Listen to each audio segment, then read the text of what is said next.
अवतार दत्तांचा दुसरा अवतार नरसिंह सरस्वती त्यांनी इथे 12 वर्ष वास्तव्य केले होते. त्याच्यामुळे दत्तभक्त.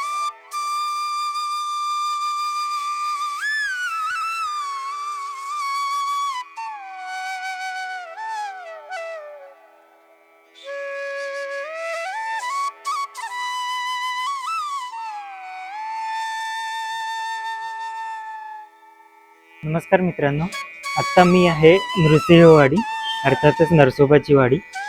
तर इकडे येण्यापूर्वी मी जे प्राचीन शिवमंदिर आहे कोपेश्वराचं मंदिर तिकडे गेलो होतो. ते मंदिर आहे खिद्रापूर येथे. तर तुम्ही नरसोबाच्या वाडीला येण्याचा प्लॅन करत असेल तर खिद्रापूरमधील प्राचीन कोपेश्वराचे मंदिर पाहू शकता. आणि जर तुम्ही तिकडे जायचं प्लॅन करत असाल तर इकडे येण्याचा प्लॅन पण नक्की करा, जिथे नरसिंहवाडी किंवा नरसोबाची वाडी आपण म्हणतो. आता मी तिथेच आहे. हे अंतर कोल्हापूरपासून साधारण 13 किलोमीटरचे अंतर आहे, 13 ते 14. आणि कोपेश्वर मंदिरापासून 16 ते 17 किलोमीटरचे अंतर, म्हणजे एक अर्ध्या तासाचे अंतर आहे. तर तुम्ही आल्यानंतर इकडे एका वेळी दोन्ही ठिकाणीही येऊ शकतात. दोन्ही मंदिरामध्ये तुम्ही जाऊन ही मंदिरे पाहून घेऊ शकता. हे मंदिर कृष्णा आणि पंचगंगा नदीचं जिथं संगम होतं त्या संगमावरती बसलेलं आहे. आणि इथे दत्तांचा दुसरा अवतार नरसिंह सरस्वती त्यांनी इथे 12 वर्ष वास्तव्य केलं होतं. त्याच्यामुळे दत्तभक्तांसाठी हे ठिकाण राजधानी म्हणून ओळखले जाते. तर आपण त्याच ठिकाणी आलेलो आहे आणि आता मंदिराकडे जाणार आहे. चला आपण आता इकडूनच गाडी पार्क करून आलो. समोर आहे ते 4 व्हीलरचं पार्किंग आणि त्याच्या बाजूला 2 व्हीलरचं पार्किंग आहे. आणि इकडूनच आपल्याला मंदिराकडे जाण्यासाठी हा रस्ता आहे. आणि रस्त्याच्या आजूबाजूला हे स्टॉल्स आहेत, ती दुकानं आहेत, ती आपण बघू शकतो. इकडून सरळ आपल्याला पुढे चालत जायचं आहे.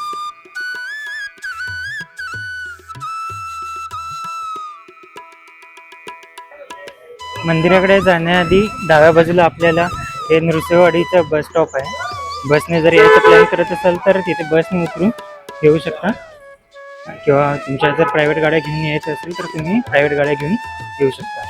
आता मी बरोबर मंदिराकडे चाललो आहे. समोरच इथे आल्यानंतर इकडे आपली मिठाईची दुकाने, प्रसादाची दुकानं आहे. भक्तांना, भाविकांना प्रसाद घ्यायचा असेल तर इथून कुठल्या हे जे स्टॉल्स दिसतात तिथून घेऊ शकता तुम्ही. सगळं आपल्याला तर पुढे जायचं आणि तिथून उजव्या बाजूला जायचं आहे.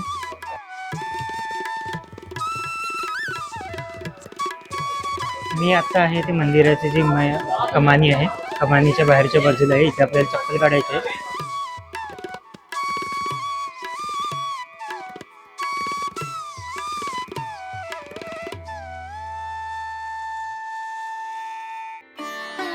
आता मी इथून आतमध्ये तरी आलेलो आहे. आतमध्ये आल्यानंतर प्रसन्न असं वाटतंय. त्या आजूबाजूला सगळे दत्तांचे स्टॉल्स आहेत, म्हणजे ते आपल्याला फोटो, मूर्त्या वगैरे तुम्ही बघू शकता. सगळे स्टॉल्स आहेत, पुस्तकं आहेत, मूर्त्या, फोटो, या सर्व गोष्टी तुम्ही इथे घेऊ शकता.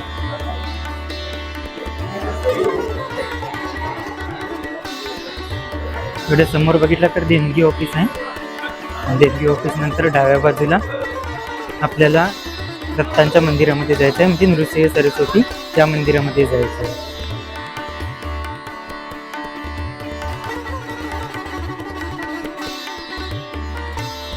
आता मी इकडे उतरून चाललो आहे. समोर पंचगंगा आणि कृष्णा नदीचं संगम आहे आणि याच संगमाच्या ठिकाणी हे मंदिर आहे. तर इथे स्नान करणे पण पवित्र मानले जाते आणि हे ठिकाण अत्यंत पवित्र मानलं जातं. त्याच्यामुळे इथे भक्तांची पण भरपूर गर्दी असते.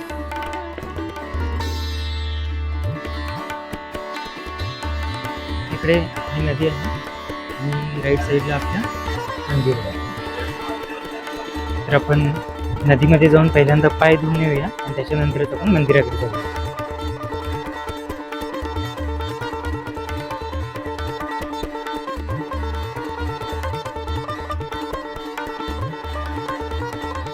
आता पाय धुवून वरती चालू आहे, ते मंदिराकडे जायचं. पाय धुतल्यानंतरच आपल्याला मंदिरामध्ये जायचं.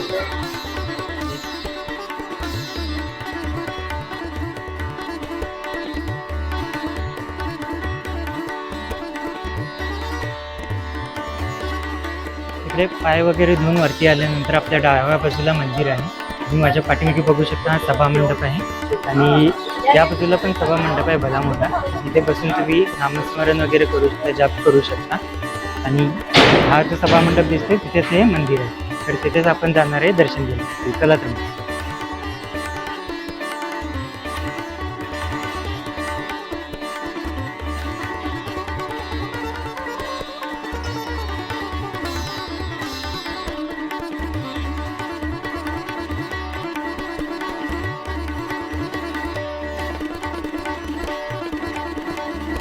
आता मी मंदिरातून दर्शन घेऊन बाहेर आलेलो आहे. बाहेर आल्यानंतर एका बाजूला चिदंबर मंदिर आहे तर दुसऱ्या बाजूला राम मंदिर आहे. आणि सरळ पुढे गेल्यानंतर हा घाट भाग आहे. तिथे तुम्ही तुमच्या काही विधी वगैरे असतात त्या तुम्ही करून घेऊ शकता. आणि इकडे अभिषेक हॉल पण आहे. अभिषेक हॉलमध्ये जसं मी आता बोललो विधी करायचे असं, त्या अभिषेक हॉलमध्ये तुम्ही त्या विधी करून घेऊ शकता. इकडे अभिषेक हॉल आहे आणि हा इकडे घाट आहे. तर तुम्ही इकडे बघू शकता एक छोटीशी बोट पण आहे.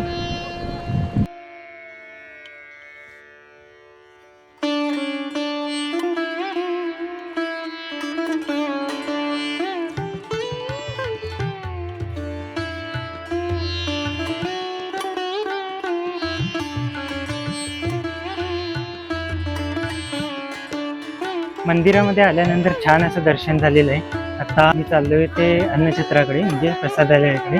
तर या महाप्रसादाची वेळ आहे 12 ते 2:30 आणि संध्याकाळी 8 ते 9:30. तर या वेळामध्ये तुम्ही महाप्रसाद घेऊ शकता. आता ते महाप्रसाद कुठे आहे ते मी आता तुम्हाला दाखवतो. इकडेच हे प्रसादालय आहे म्हणजे अन्नछत्र आहे.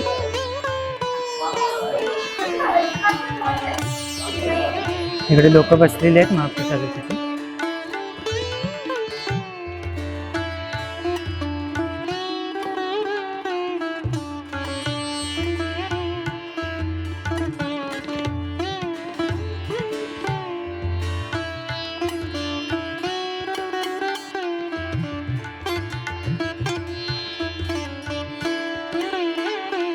तर तुम्हाला पण या मंदिराकडे यायचं असेल तर कोल्हापूर किंवा सांगलीवरून तुम्ही महामंडळाची बस पकडू शकता किंवा तुमच्या खाजगी वाहनाने येऊ शकता.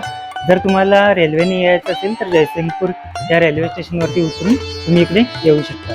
तर तुम्हाला हा व्हिडिओ कसा वाटला ते मला नक्की कमेंट करून सांगा. तुमच्या काही प्रतिक्रिया असतील तर त्याही मला कमेंट करून सांगा.